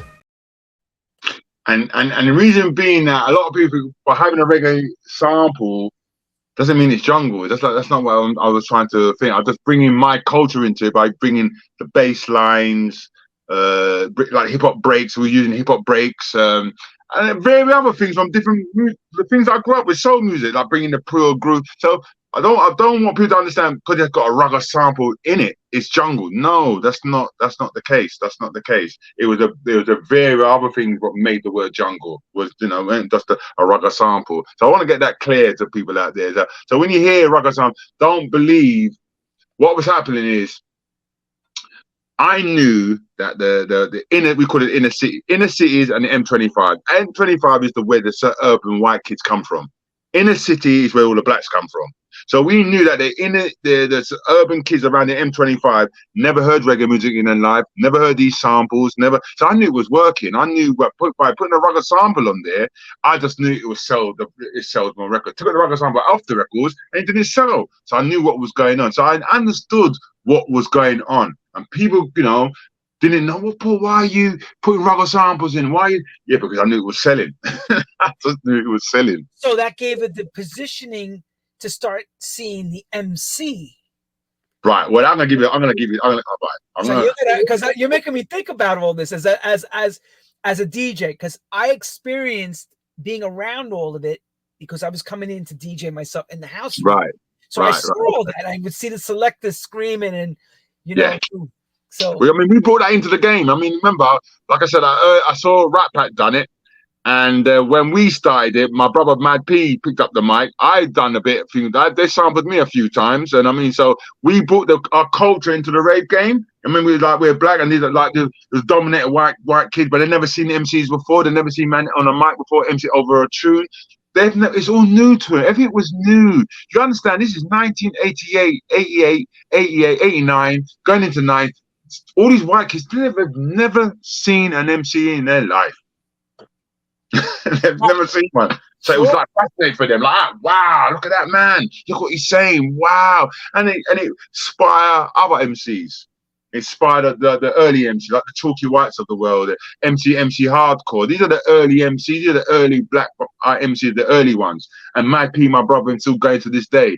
And I used to MC, but I stopped because of I used to MC, and I've stopped MCing because that's where they got jungle. Where you think they got jungle techno from? They sampled my voice.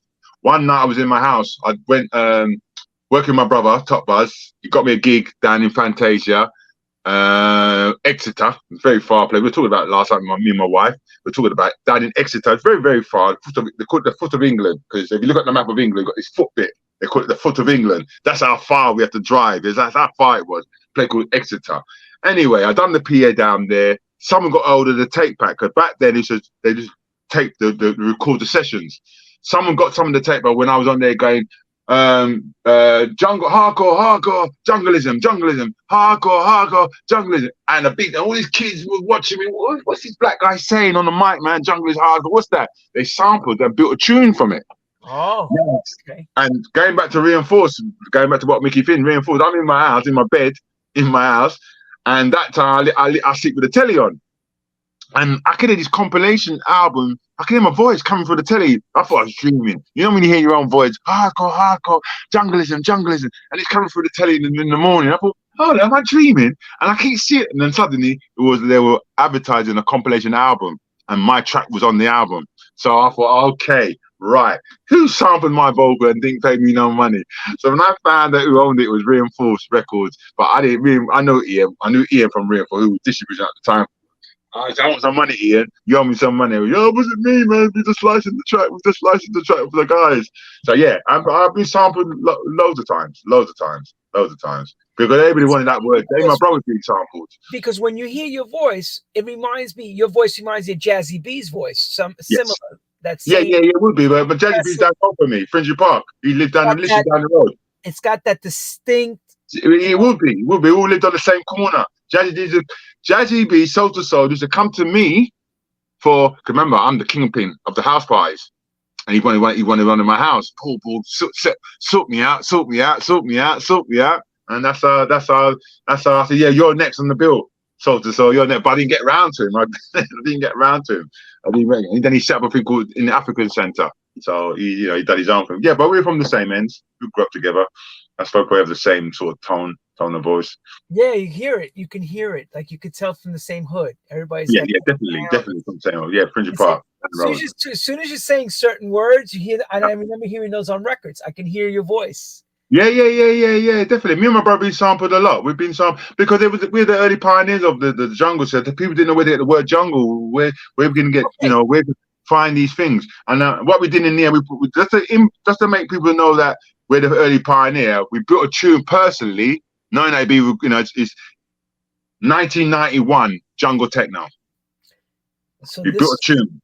That 99. So let's just show people that I'm making you know that you find me a record out there any one of you, and I don't care who you are, what you are, get me a record out there, 91 saying jungle on your product. Please, please find me that. Please, someone. Yes, please radio it, get us to it. But here's where this is where something beautiful that you create. You know how the big companies are. They starting to realize you're making too much of a dent, like the way the firms came to you. Yeah. When does the knocking come from the big company? What happened? That came in 94. They didn't come in because there was a time when, all right, leading up to 94, I had to put myself in the position because what was happening, I had Jungle Splash at the time. There's two things running here. People don't understand what was happening in my world.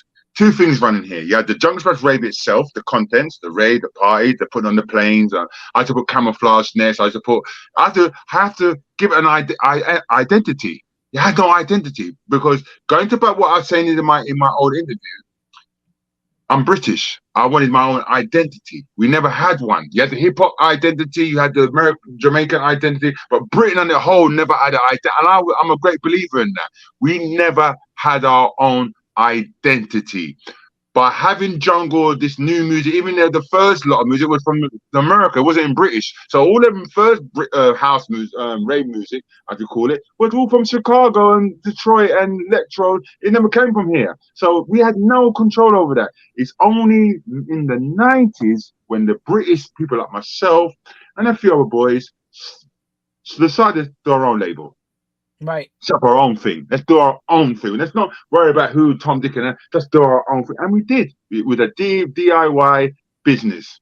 We've done our own thing. And but that's going on 4 or 5 years before all. Yeah, that's right. 4 or 5 years in, what was happening is the majors start coming in. They start slowly coming in. And so I had to position myself in a way that I didn't get left out. So I opened up a record shop in Kingston High Road in Dalston. A record shop selling vinyl. I had Ibiza Records, but I positioned myself in that way, and I run my Jungle Splash operation from that shop upstairs in the office. So everything that Ibiza is out in the front. So Mr. Palmer, Mr. Palmer, Jetstar, I done the first volume, Jungle 1, Volume 1, and I done I'm the one who sat down there. I kept on talking to him, Mr. Palmer, get your checkbook out, get your checkbook out, get your checkbook. I'm not quite sure. And then one day he went, go, I believe in it. And he believed in it and put his money behind it. And that Jungle hit Volume 1, went straight to #1. And that stood there for how many weeks. And that made the other big boys come along, like Telstar come along. Avex coming off from Japan, they come along. Loads, and now we all got signed up. I got signed up to Avex, made compilation albums after album. 5 years, I sat back and made album after album after albums. So I was all right. The money was good, so I just sat back. So yeah, I positioned myself in 94 because I see certain things happening wasn't right. So I knew if I don't get myself in the position, I could see this whole thing. Because remember, it was jungle techno. Now, all of a sudden, it changed from jungle techno to just word jungle on its own. They took out the techno, and then it was just jungle. So you got to understand, it changed. It changed in 93. It changed around in 93 to 94. That's when that word, it changed around then, because Jungle Fever came along. Jungle Fever came along in Jungle Fever, Cool FM.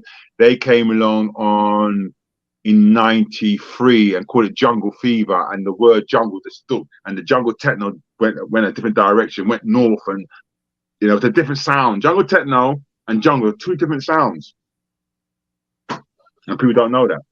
Okay, so I'm glad you actually clarified that. That needs to be clarified. It's two different sounds. Yeah, two different sounds. So, like I say, it's the same but slightly different, because jungle techno's got more technical sounds. It's got more. It takes a lot of sample from old films and things like that. It had a different techno-y, soundy. Breaks weren't like the way it was. But jungle come along, it took away all that technical sound. It's more of a British sound. It had a different culture. It was driven different, slightly different. It was more black, to be honest. Jungle. Got it. Yeah, it was more black. It was definitely more black. Definitely more black. So and I see that myself. That's why I said, right, I better do Jungle Splash. That's why I done Jungle Splash. I've done it in 94 to give the kids the platform. And I'm going to show you something else as well. What I did as a promoter, I never followed the trend, the raving trend. I come from that raving trend. I said to myself, I come from that raving trend. I want to get the next generation. I don't want that raving trend because they were slightly older. They were like in the 25s and the 30s. They were slightly older, that raving trend, and I come from that. And I wanted a new crowd. I didn't want the Jungle Fevers crowd. I wanted a complete new crowd. So what I did, there was a local guy in my area who had a sound system, and I forgot the name of the sound, but he had all the kids. He had all. Again, he was following what I was. He was doing house parties like I was doing, but he had all the kids, man. The house party was jammed. The streets were like, please. I said, big man, you want to work with me? He goes, what do you mean? I was like, I'll do big warehouse. I want you to work with me. I want one of them kids. Oh, no problem, Paul, no problem.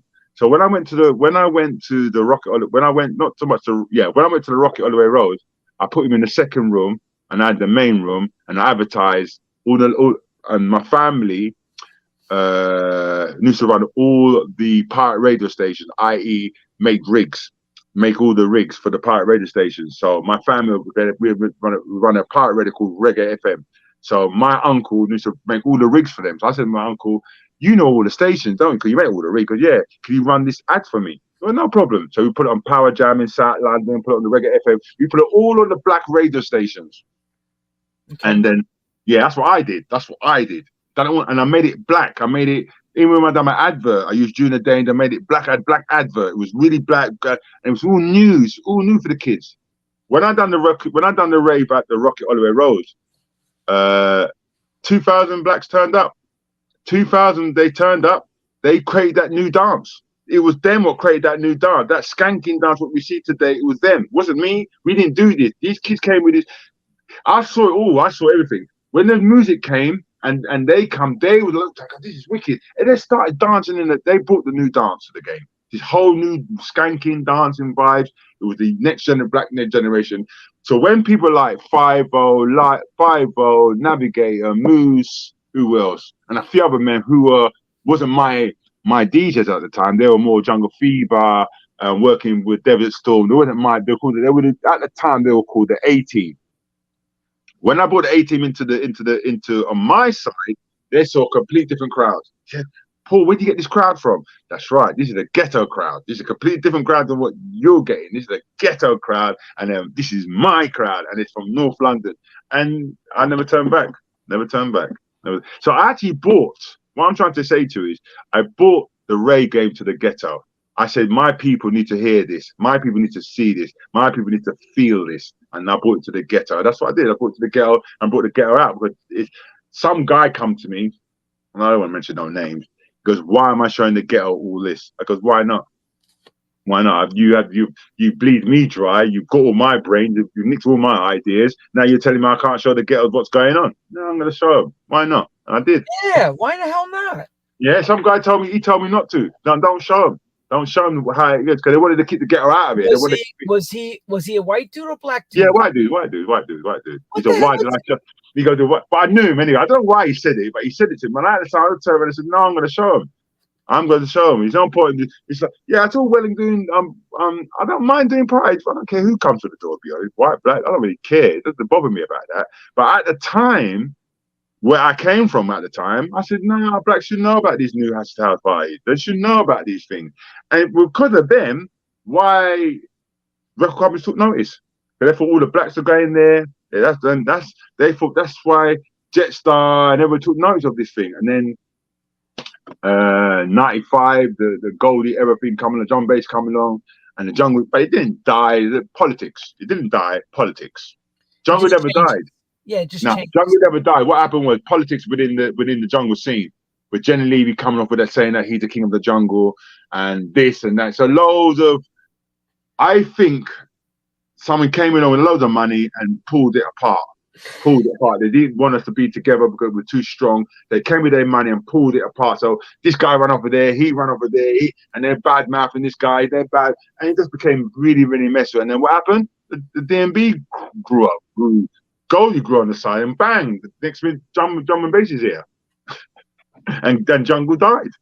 Well, it never died, it just went underground. It just evolved into a metamorphosized to drum and bass. And yeah. He never died. Jungle's not dead. I'm telling you now, Jungle will never die because I'm still here. It won't die. I'm still breeding. What I done to keep jungle alive, to show the next generation. I done free parties. I was running free parties for 5 years, 6 years, running free parties just to show them how the jungle scene was back in the day, and it grew. It got big. Every month I was doing 3,000 kids down at Fire and Light Box for a whole 5, 6 years, running these free parties. So there you go. Still here. And not going anywhere. And not going. No, never will. I love jungle too, man. I got things going on in the pipeline. I'm not going to say much because I've got loads of things in the pipeline. Coming is the new jungle that I'm in the studio with the boys, working with Top Eye, explaining to them how jungle was back then, and I've got an idea in my head how the jungle should be in 2023. Let's bring it back a little bit. This is what he wants you to see. He wants you to experience this. They're old. That's the realness he's talking about. Yeah. They're old school. Yeah, that's the thing. That third party is James when he done his own label. After a while, me and James split, and then James set up a label called Third Party, and that's James' label. That's why it's got Third Party and then Ibiza. He learned everything from me, so he said, "Look, I said to him, I never stop being creative. I said, look, if you want to have your own label, James, I've got no problem with that. Go ahead." And he done his own label. And then I have to bring in Potential Bad Boy. This is when I found Chris. I found Chris, Potential Bad Boy, at George's house. Funny enough. George, the same guy I told you about, George, earlier, RIP to George. Yeah, I found him at his office. And then George said to me, Paul, he's got the music that. What happened was, I don't know what happened, but he had 2 blue discs in his hand. Yeah, like when I met Chris Potential Bad Boy, he had 2 floppy discs in his hand. And George turned around and said to me, I don't know this sort of music, Paul. You know, I don't understand this music what you're making. This is George talking to me now. And this is the soul. This is the big soul man that I had to look up to. He now turned around and said, I don't understand that music you're doing. I can understand him saying that because I felt the same thing when I heard it. Yeah, you felt the same background George did. Hearing him. Yeah, that's right. I know the James Brown. I could tell the drums are from the James Brown. Yeah. That's what George said to me. He said, Paul, I don't understand that music that you're making. So yeah, and I saw the kid had potentially had 2 floppy disks. I recognized the floppy disk. One for must have been for the sampler, and must have been for the thing. So the Atari, come. So, can you make beats? He said, yeah. And then I go in the studio, and he went in the studio and I told him the formula. There was a form. I said, tell you the truth, right? When he went in the studio, I never told him the formula, the jungle formula, because there was a formula. But when you've been around, there is a formula to make jungle. So when he went in the studio, I never told him. I said, just put something together. I don't care what it is. I just want to see if you can operate the equipment in my studio before I let you, make you touch anything else. So he came up with some beat. I said, that's all right, fine. It's not what I want, but it's fine. You can make records. Now I'm going to tell you the formula. This is what jungle formula is. And I explained to him the jungle formula, and this is what I want from you. And he came out with Greetings #9 under my supervision. And that is where jungle came from. And what Chris done now, so I love Chris. What he does, working with me, understand what I wanted, and then he started coming up with ideas of his own.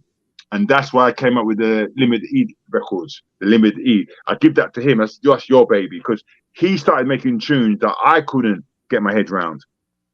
Right. But he was now going forward. He got into the jungle. He started to understand what was going on. And then I give him the Limited E. And that's why Limited E was his little label that I say, anything I don't understand, I put it on that. And then if on Ibiza, I know the Ibiza sound, but the E label was a bit different, so I just put anything on that. And if I didn't understand the music, I'd put it. It's funny enough. And this was George Powell, right? No, this is Potential Bad Boy. Potential Bad Boy. Okay.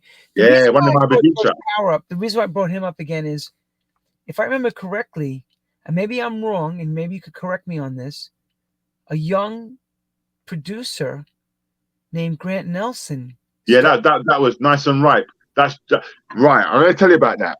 What happened was, I remember, because I'm glad you said, because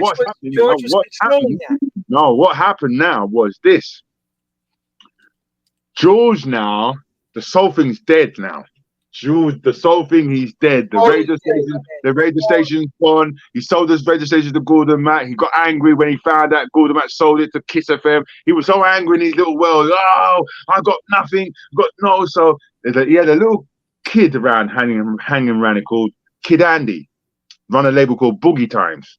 Oh, no, Boogie Beat. Sorry, not Boogie Times. Run a label called Boogie Times. Right? No, Boogie Beat. Yeah, Boogie Times. Now he showed him how the record business went. Because George didn't know how he was cutting the records. George didn't know about the labels. George didn't know about no vinyls. George didn't know nothing.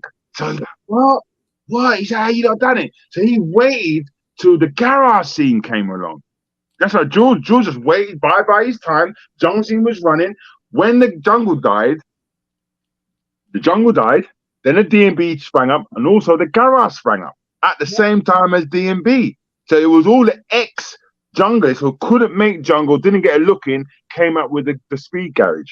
Because I was there. I started the speed garage as well. I was there with a guy called, it was a guy called Robert Julio and Robert used to run a pirate rager called Freaking You. They used to do this rave in Manor House called Rave in the Manor. I used to go there and used to see this underground thing.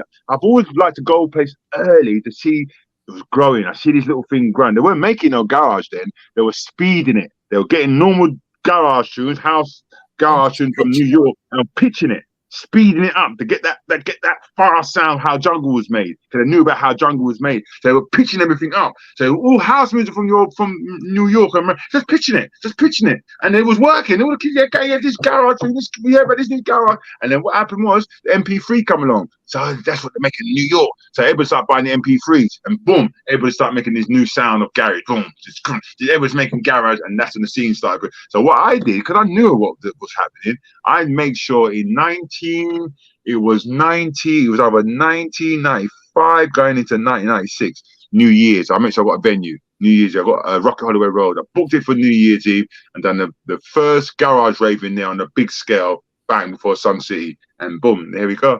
And then garage was born. And next minute, George is in his office, caught it at the early stage, because, right, I'm not making this boat miss me, because he had no money now, he's broke. So what he did, got Grant Nelson. I don't know how he found Grant Nelson, but it's through that Kid Andy, and locked him in the studio, and locked the key and bolt, and just fed the guy. And then the guy was just pumping out tunes after tunes after tunes after tunes after tunes after tunes after tunes after tunes after tunes. And George started talking to me, weren't talking to none of us. He started talking. Next minute, we see him down at the label place, cutting his own, talking to a guy called oh, good. I forgot his name now. He died now. Old boy. He used to run all the labels. Brian, his name was Brian. He used to do all the labels. And I see George talking to him quietly. Him and him was doing business now. George don't want to talk to us. Now he knows the game. George knows the game. Don't need to talk to me. Don't need to talk to Kid Andy. I could do it myself. Now he's pressing out his own vinyl. And he was rinsing it. He bought a new house, bought his kids to private school. George didn't talk to no one. George didn't talk to no one. And to the garage scene died, and Garth Nelson realized George was rinsing him, and he left him. But yeah, that's how George got into the music business as a whole, because he was on his face. So on that note, you gave us a tremendous amount of history and of course, it's a London history. It's a London history. You know what, mate? It needed to be told. Yeah, it's London history. It's like I said, don't forget, jungle did come from house. His house, we was making house music. Don't let no one fool. We learned all our trade from the house music. All the samples, the early jungle, which was all house music. We were sampling all the vocals, Jack City, this, that, New Jack, this, wherever. It all came from Citrus, right? And we just copied what they did, and just put our breaks to it, and done a bit of reggae bass lines, and here you go. Got a new sound. You're not stopping anytime soon, you said. No, I'm not. No way. No, I'm working hard. I got some new beats coming out next year. I'm on Cool FM now, Pirate Race. They brought me in now. I can talk my history. I can play my records now. They made me do what I want to do.